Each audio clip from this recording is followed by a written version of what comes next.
मीन राशि तपाईको हो भने यो 1 मिनेट तपाईको लागि लाइफ चेन्जर हुन सक्छ। शब्दमा नभई मौनतामा सत्य खोज्ने हृदय जसले अरूको आँसुमा आफ्नै पीडा महसुस गर्ने करुणा राख्छ।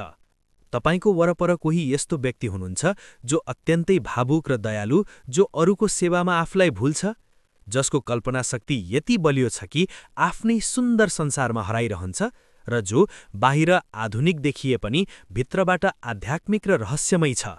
हो, यी नै हुन् मीन राशिका व्यक्तिहरू।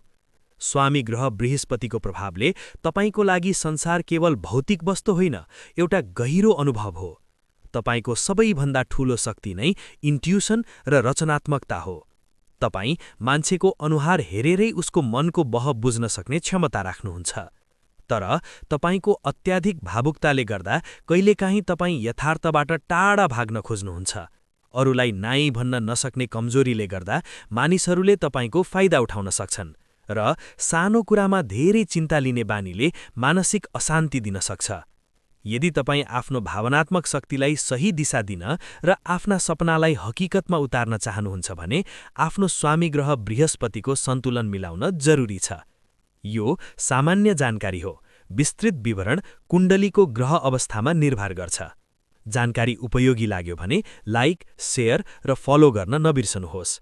मेरो चिना ज्योतिष तथा वास्तु सेवा।